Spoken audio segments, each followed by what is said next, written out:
All right. So I guess now you understand what the plan was. Absolutely. At Colts Law, we talk Indianapolis Colts football. We're going to stick to what we know, fundamentals and technique, 1% better every day.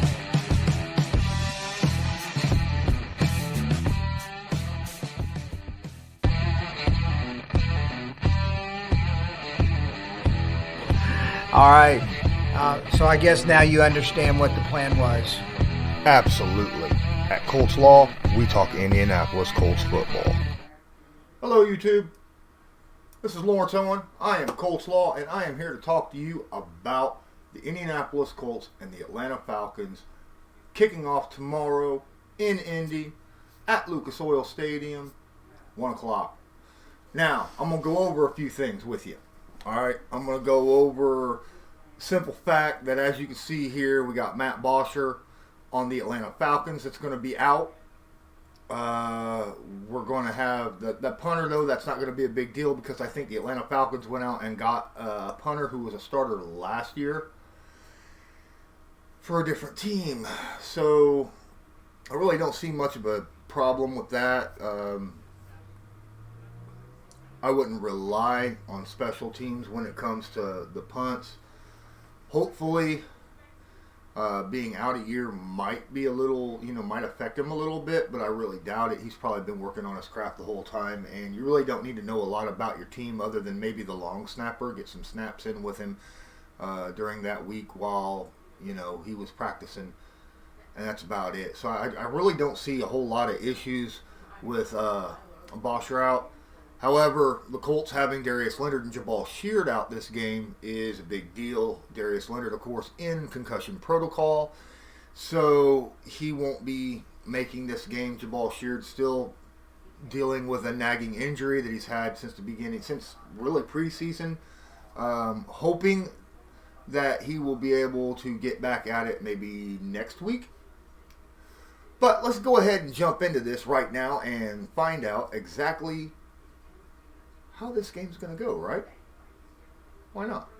So I talked to Lieutenant Dan of Unintentional Grounding, and he covers the Falcons. He covers a lot of teams, but he's a Falcons fan himself, so he's really close. And he gave me a little bit of information. And hey, shout out to you, Dan, for coming on my podcast, Colts Law Podcast. You find it right up here. Right up here. So make sure you check me out. Also, check me out down here, Patreon. I just created it, so I'm just letting everybody know that. I will try to get the Patreon page, that page, actually set up a little bit better because I'm really new to this whole video thing, and I've never really tried to get set up a Patreon or anything of that nature before, so hopefully I'll be able to get that going properly.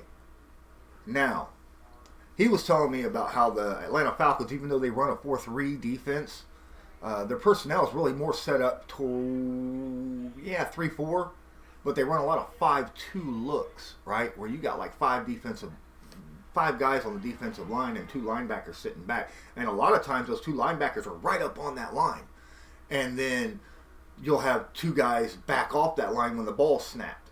So you really don't know, even though you're going to have 7 people on that line, you don't know which of those, whether it's going to be 4, 5, or even 6 people that's coming at you on a blitz, and who's going to back off.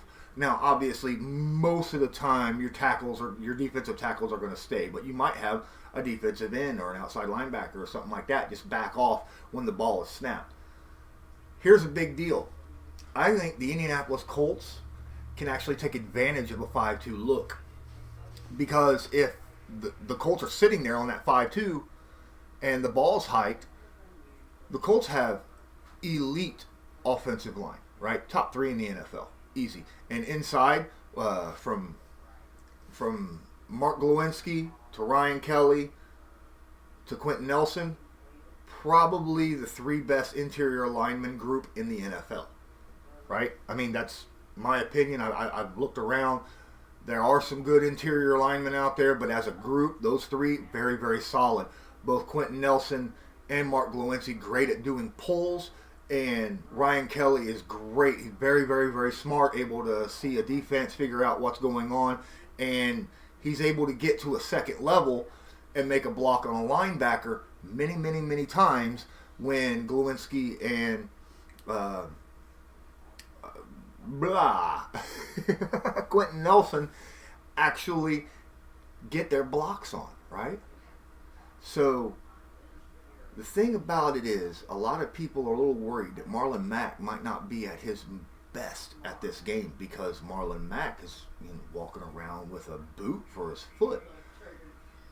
But I'm not too worried about it because really the way this is set up with the defensive line running a 5-2, Jordan Wilkins, that other running back for the Colts, he's got really, really good vision. He's able to see a seam in the line of scrimmage open up just before it starts to open up, like he knows it's getting ready to happen.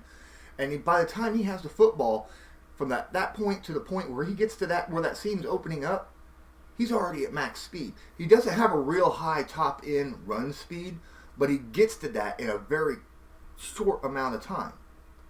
So by the time he gets there, he's at full blast, gets skinny, turns, runs through it, and he's running at full speed. So there's not a lot of time for those two linebackers who at that time are still backpedaling to stop and react to Wilkins already blowing by them, right? So by the time he would get touched, could be 10 yards down the field where the safety's at. So I could see a lot of plays where Wilkins ends up breaking 10, 15, and if he can get past just one safety, he could break off another 50-yard run like he did last week against the Titans. But on the other side of the ball, I'm a little worried because Matt Ryan and that explosive offense is very worrying, right? I mean, come on. You got Julio Jones, you got Ridley, you got Sanu. There's a great receiving core with a quarterback who, if he is not under pressure, can pinpoint drop a ball just about anywhere on that field. But I have noticed as I was looking at some of these replays from the film with Matt Ryan, you get pressure on him, and he has a tendency of throwing up 50-50 balls.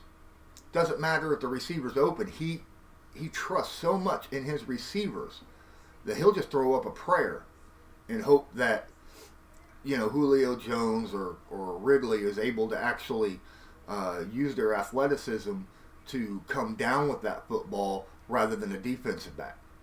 Now this gives me a little hope because he can't really do that against the Colts because Malik Hooker is very dangerous back there at the safety position.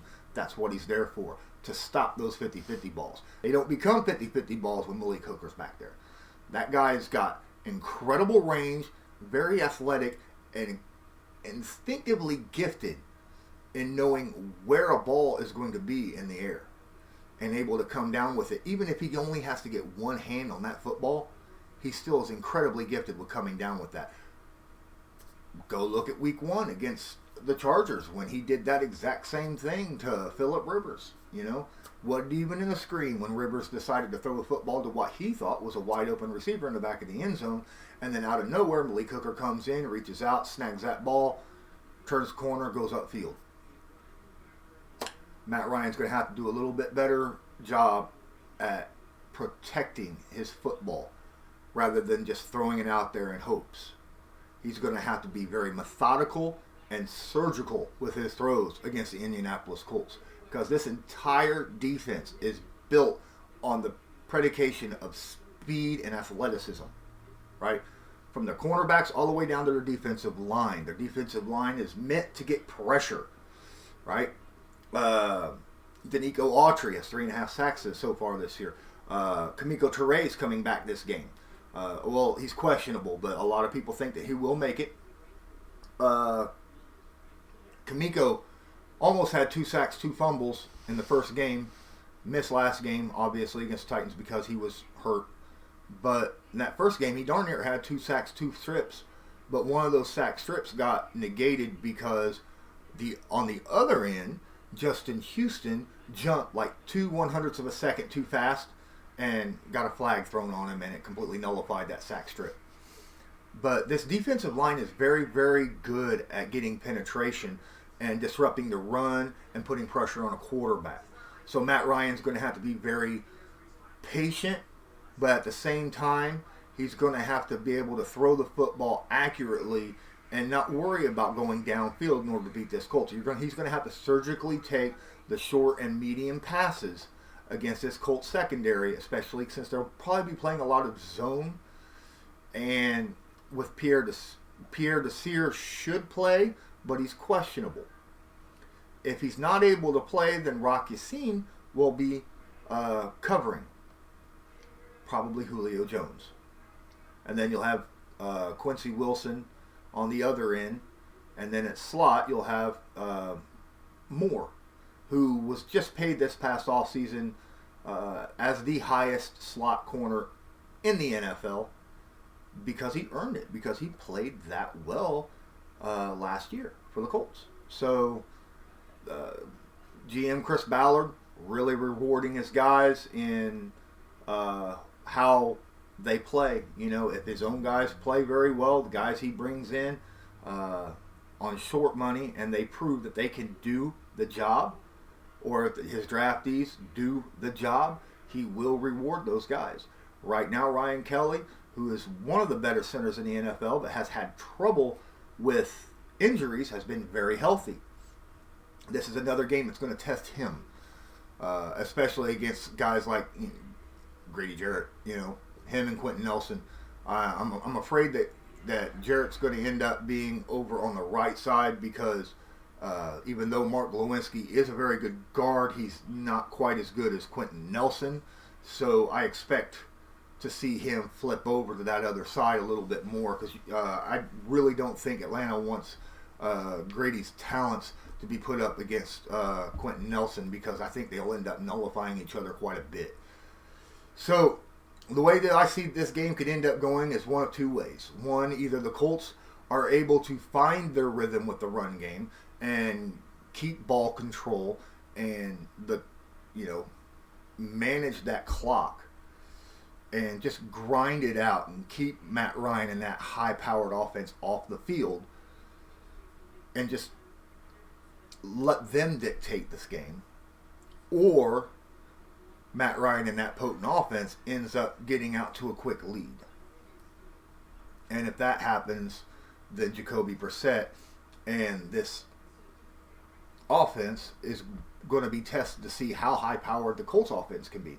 Because, frankly, it's rather touted by Colts Nation, right? I mean, you got T.Y. Hilton, you got Deion Kane, who's back, who's very, very potent, or at least has shown it, even though last year he was hurt all year.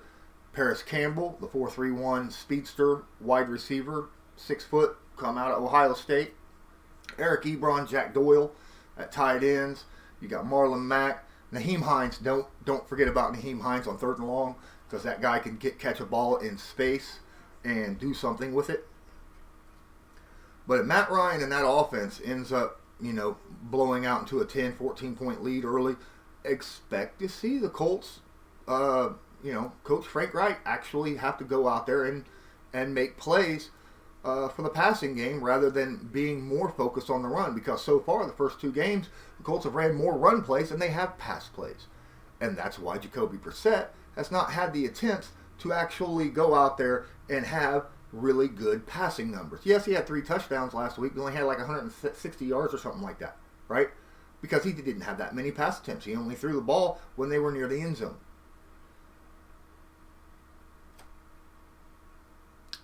He's got a really good completion percentage, though. Let's see what he can do. I mean, everybody out there knows that the guy can throw a 60-yard bomb flat-footed. Pretty accurately, too. On long bombs, he's very accurate. He's more accurate throwing 40-plus yard throws than what I saw him in training camp in preseason throwing 15 to 25-yard throws. All right? For some reason, it seems like the deeper the ball, the more accurate he gets. And all he's got to do is lead these speedy receivers, especially guys like T.Y. Hilton and Paris Campbell. Just lead them. Let them run under the ball. Throw them open, no matter who's on them. Throw the ball in the open space so that the runner can run up underneath and catch that football. That is what will have to happen if this Falcons team gets up into a quick lead. Then the defense will have to clamp down, make some adjustments, and get some pressure on Matt Ryan. So that's my thoughts about the game on the Indianapolis Colts versus Atlanta Falcons. I can't wait to watch the game tomorrow. I will definitely have a review after the game. But until then, I'm Lawrence Owen. This is Colts Law.